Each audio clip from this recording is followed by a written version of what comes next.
Olá, sejam todos muito bem-vindos a mais uma palestra do nosso canal do Lar Irmã Zarabatana.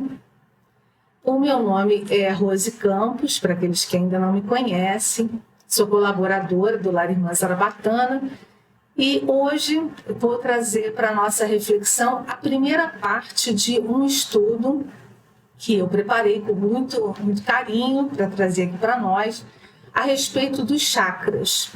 Vou dividir esse estudo em duas gravações, em duas palestras, porque eu encontrei muito material e que achei importante compartilhar com vocês o material na íntegra.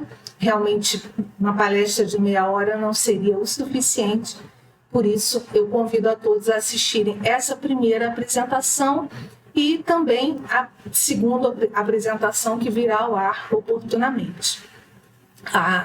Assistir aos dois estudos de forma seguida vai ser importante também para o esclarecimento, para um melhor entendimento. A qualquer momento vocês vão poder rever esse material. Bom, antes de nós começarmos, eu convido a todos a nos reunirmos numa singela prece inicial. Vamos respirar profundamente, deixar lá fora todas as questões do dia a dia, as preocupações, procurar manter o foco da melhor maneira possível aqui, centralizado no aprendizado do momento. Respirando. Senhor Jesus, Mestre amado e amigo, nesse momento lhe rogamos que esteja conosco, envolvendo-nos na tua luz e na tua paz, preparando nossos espíritos para o melhor aproveitamento possível dos conceitos, das orientações que serão apresentados durante esse presente estudo. Inspira-nos, Senhor, auxilia-nos a estar contigo, conectado com o mais alto, a todos os momentos da nossa vida, fortalece-nos o nosso estado de espírito, a nossa presença no momento atual que estamos enfrentando, ajuda-nos, Mestre, a sermos cada vez criaturas melhores em constante processo de evolução. Que assim seja, com a tua bênção e com a equipe, o apoio de toda a equipe de Irmã Zarabatana, vamos então dar por iniciado o nosso estudo da noite de hoje. Que assim seja.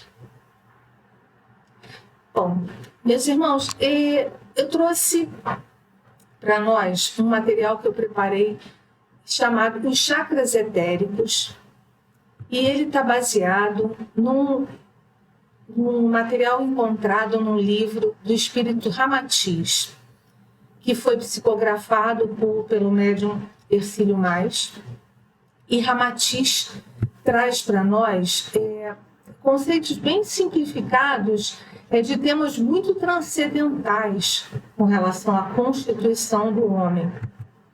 A descrição e o funcionamento dos chakras etéricos, por exemplo, e dos chakras astrais são tratados de forma bem didática nesse livro.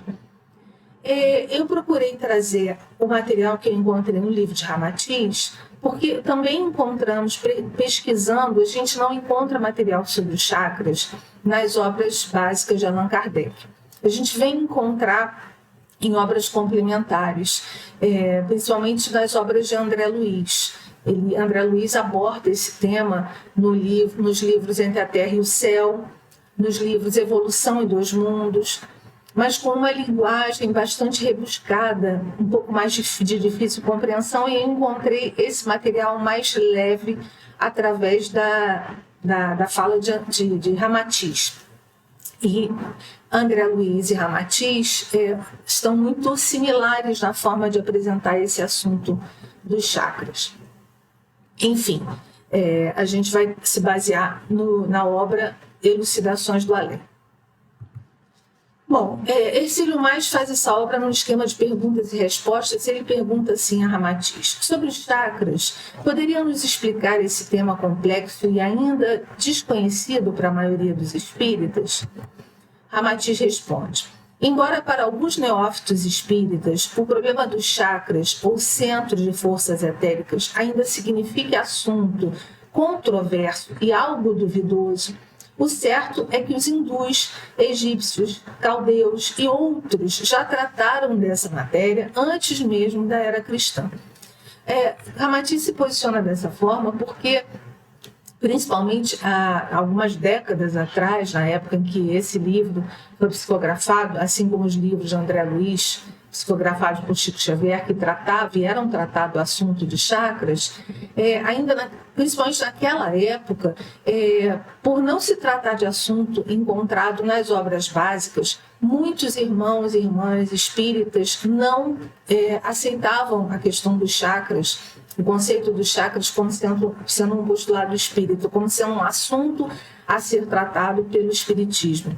E sim como sendo um assunto esotérico, um assunto que não tivesse absolutamente nada a ver com os estudos espíritas, com a doutrina espírita, com os ensinamentos espíritas. E aí vem espíritos como André Luiz e como Ramatiz contrapor essa informação, essa maneira de pensar. Então, aqui Ramatiz começa abordando a questão histórica de que os chakras, os centros de força, já são estudados há milênios por outras culturas, nomeadamente culturas do Oriente.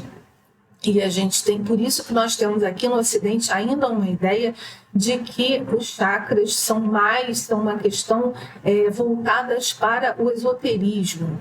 Mas não é. Os chakras, os centros de força, fazem parte da nossa constituição, da minha, da sua, de todos os seres humanos.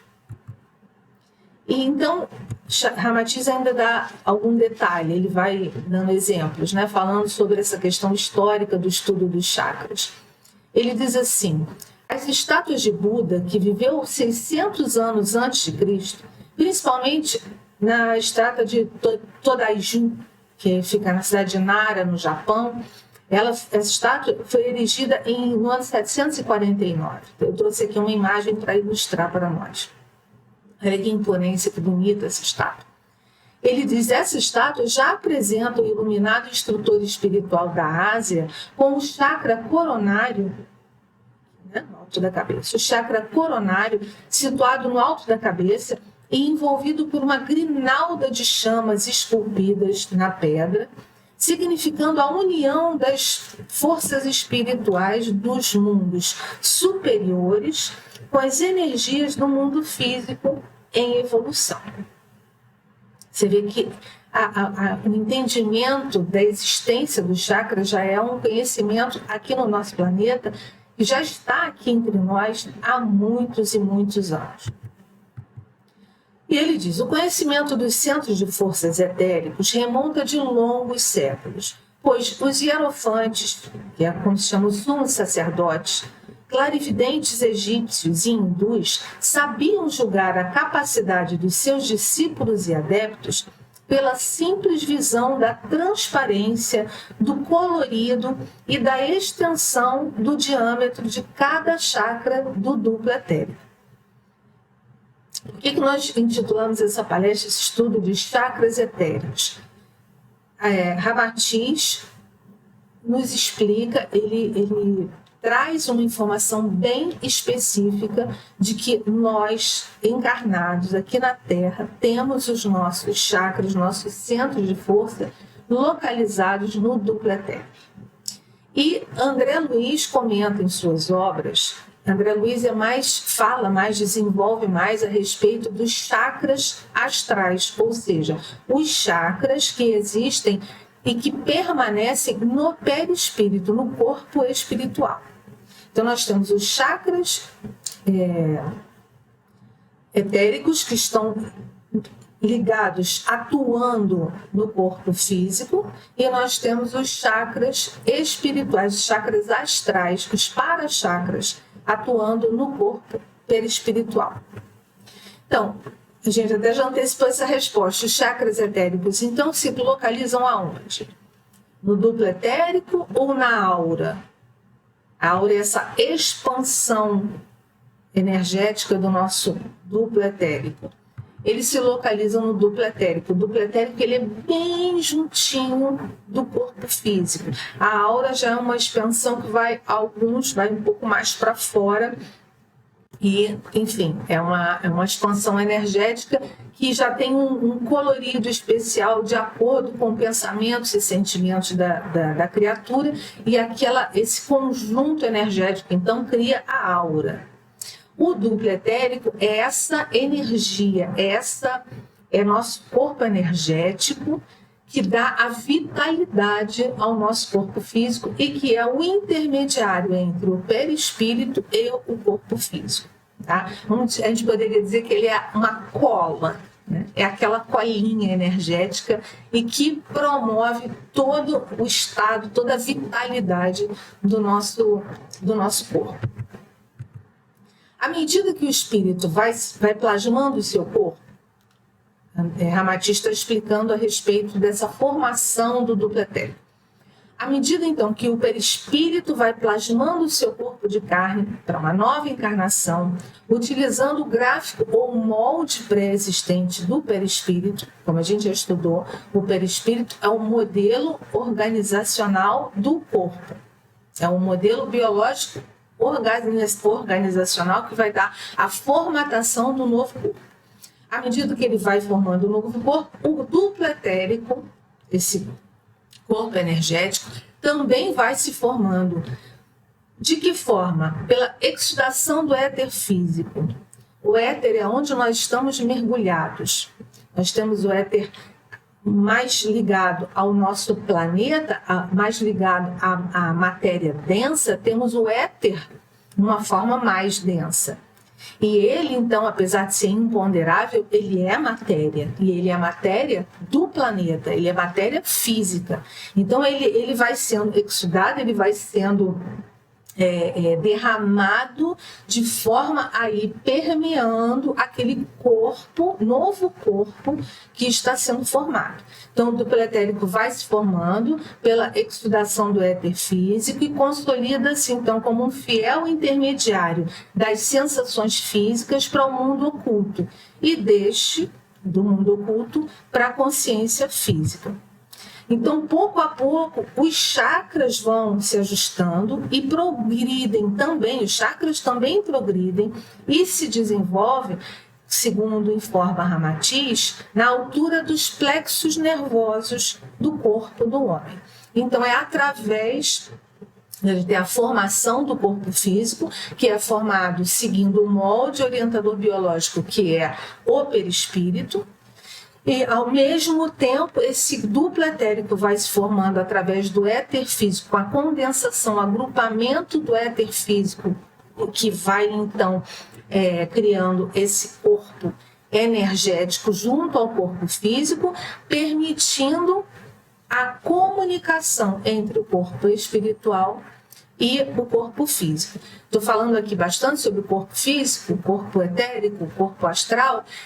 Para quem ainda não assistiu, nós temos palestras aqui no canal do YouTube sobre os corpos sutis, também parte 1 e 2. Também, para quem não assistiu, sugiro, porque estudar esse assunto dos corpos sutis e também dos chakras ajuda bastante um maior entendimento e aproveitamento desse conteúdo. Bom, vamos seguir.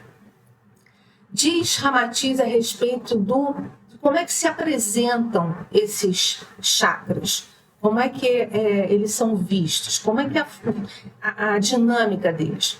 Ele diz que eles se apresentam como uma espécie de redemoinhos resultantes do choque das energias etéricas do mundo superior, quando elas entram em contato turbilhonante com as forças etéricas vigorosas do plano físico. Então, assim como ele faz uma analogia com o que acontece com as correntes de ar frio quando elas descem, através das nuvens cheias de água, né, e entram em choque com as correntes de ar quente que estão subindo da crosta da Terra, formando então aquele tufão, aquele tornado, aquele redemoinho. Os chakras, que chakra em sânscrito significa roda, então esse formato de redemoinho de energia, essa a apresentação, assim que se formam esses centros de força, que estão sempre em constante movimento.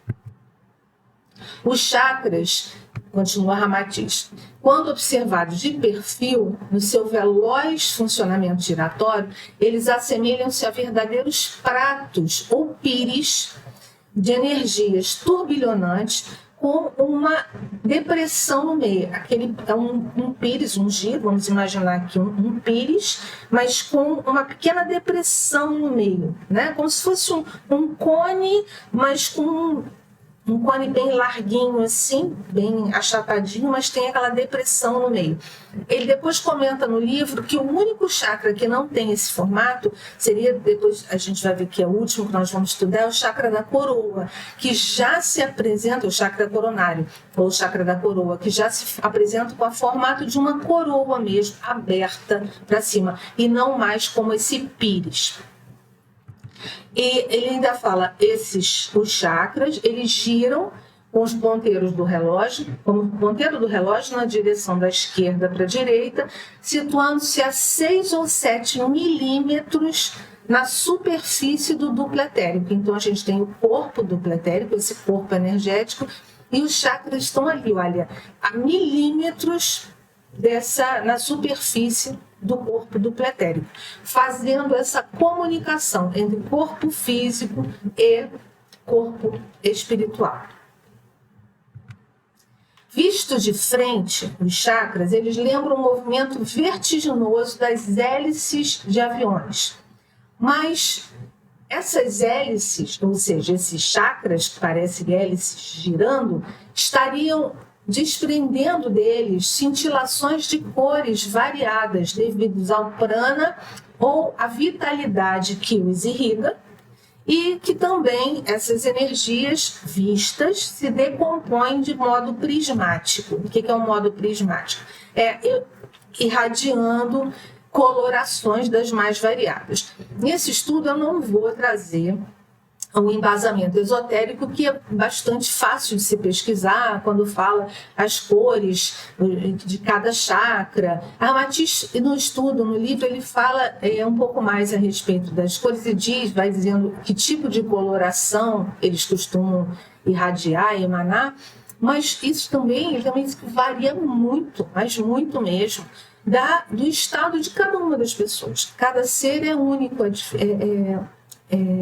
próprio, e seu colorido astral, o prana que absorve, e depois as emanações de energia que vão sair de cada um de nós para o todo, vai depender muito de tudo aquilo que nós sentimos, pensamos, falamos. Então, as cores vão variar, mas os chakras, de uma maneira geral, são descritos com cores específicas, mas também na segunda parte do estudo a gente vai falar mais sobre cada um deles e a gente pode, então, explicar um pouquinho mais sobre até essa questão das cores. Mas ele, aqui, com relação ao movimento, ele ainda diz o seguinte, que das criaturas superiores, ou seja, criaturas que estão num estado de expansão de consciência e de moralidade, numa escala evolutiva, vamos dizer assim, quanto maior, né, aquela criatura se posiciona dentro do seu grau evolutivo, então ele diz assim, nas criaturas superiores, os chakras têm um funcionamento giratório que lembram o do beija-flor imóvel. Vocês já viram um beija-flor quando ele está paradinho, que a gente nem vê as asas dele, como elas, tão rápido que elas batem? Eles que lembram um beija-flor imóvel no espaço, sustentado na sua incrível façanha vibratória, pela dinâmica veloz das suas asas, com centros ativos situados no duplo etérico entre o corpo físico e o perispírito. Eu aqui quero fazer uma observação, Ramatiz, assim como André Luiz, eles falam sobre esse giro dos chakras no sentido horário. Mas existem outros autores e estudos mais aprofundados sobre os chakras, principalmente de origem mais oriental, né? Que falam que os chakras, que o movimento dos chakras, eles seriam de acordo com o fato de... O movimento é de acordo com eles estarem recebendo ou emitindo energia. Seria no sentido horário ou anti-horário. Assim como a gente tem, por exemplo, a respiração, a gente inspira e expira, os chakras fariam isso, esse movimento, né? De receber e de expelir. Receber, então gira para lá, gira para cá, gira para lá, gira para cá. Mas Ramatiz não comenta, ele se foca no movimento giratório no sentido horário. E ele fala muito da absorção de energias. Então, ele diz aqui, os chakras, eles aurem energias, a absorção, eles aurem energias sutilíssimas do mundo espiritual superior e as encaminham para o corpo físico, fundindo-as, juntando essas energias com a vitalidade ou prana astral. Então, energias sutis do mundo superior, mais o prana. Então, os chakras absorvem isso, assim como absorvem também as forças violentas, mas não é violenta de ruim, de briga, não. É violenta de poder, de potência. Forças violentas, primitivas ou instintivas da Terra, da força do planeta Terra. Para que eles usam? Olha, energias sutis do mundo superior, mais o prana, mais as energias fortes e intensas da Terra. Para quê? Para garantir o sustentáculo carnal, a nossa existência no cenário da matéria, dessa dimensão onde nós existimos. Diz os espíritos Ramatiz e André Luiz fala deles, dos chakras, nos livros Entre a Terra e o Céu e Evolução em Dois Mundos. Eles usam a mesma nomenclatura para nomear os chakras. Então, eles chamam os chakras de baixo para cima. Chakra básico, chakra umbilical, chakra esplênico, chakra cardíaco, chakra laríngeo, chakra frontal e chakra coronário.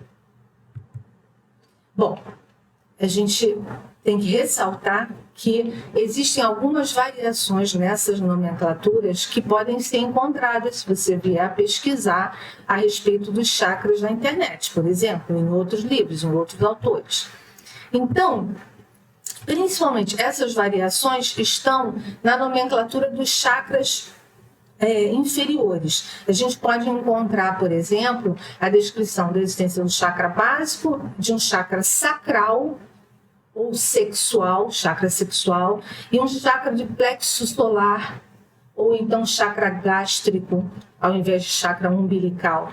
Então, existem mudanças nas nomenclaturas, mas a apresentação é praticamente a mesma, sendo que como eu coloquei, essas variações que são sempre mais nos chakras de baixo, nos chakras inferiores, olha aqui, chakra sexual, ao invés de falar em chakra sacral.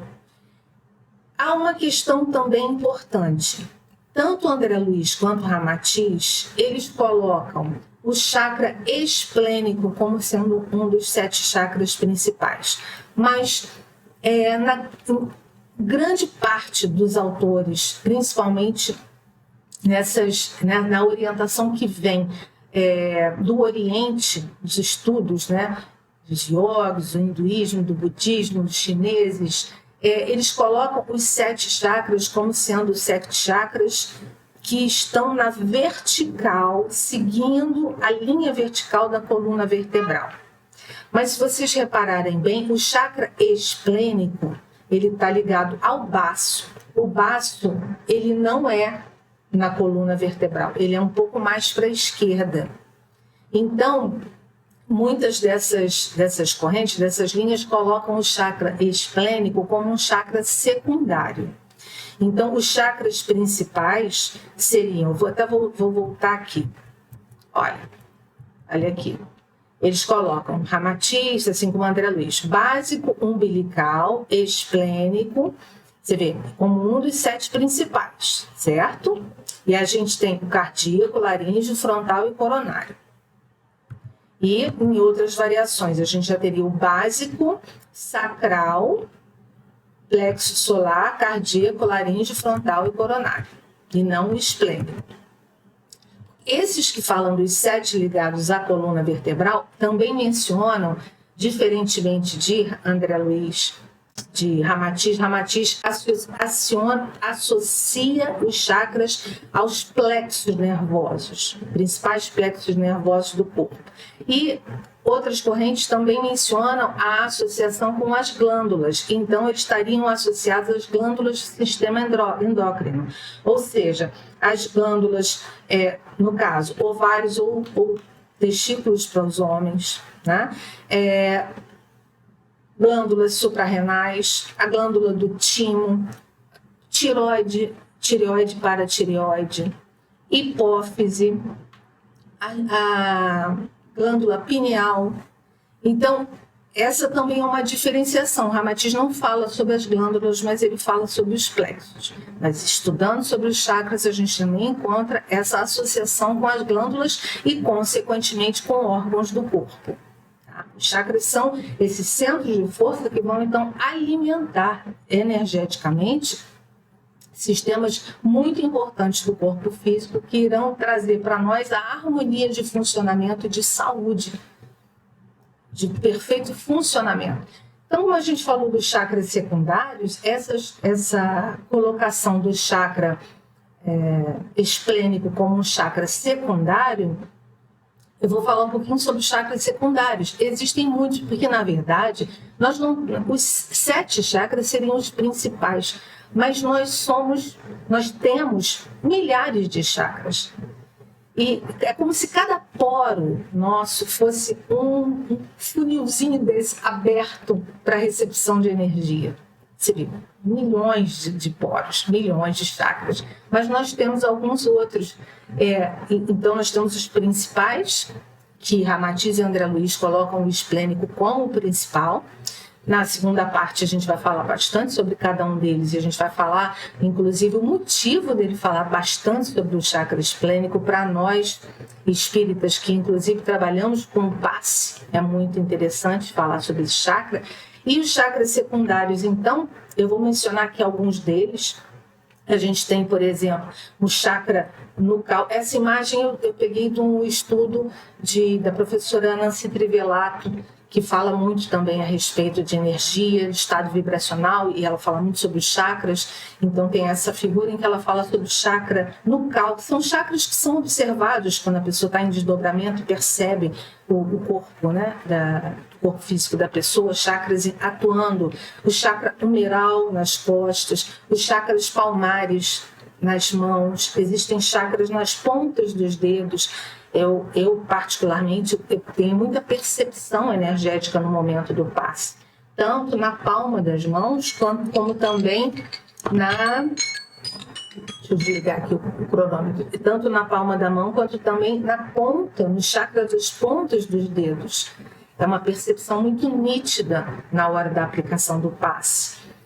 Os chakras, por exemplo, plantares da planta dos pés, que também possuem chakras próprios. Enfim, existem vários outros chakras no nosso organismo, no nosso corpo, mas os 7 principais a gente vai continuar estudando em detalhes agora na segunda parte desse estudo, que vai vir ao ar oportunamente, mas achamos importante trazer para nós essa ideia de que os chakras existem.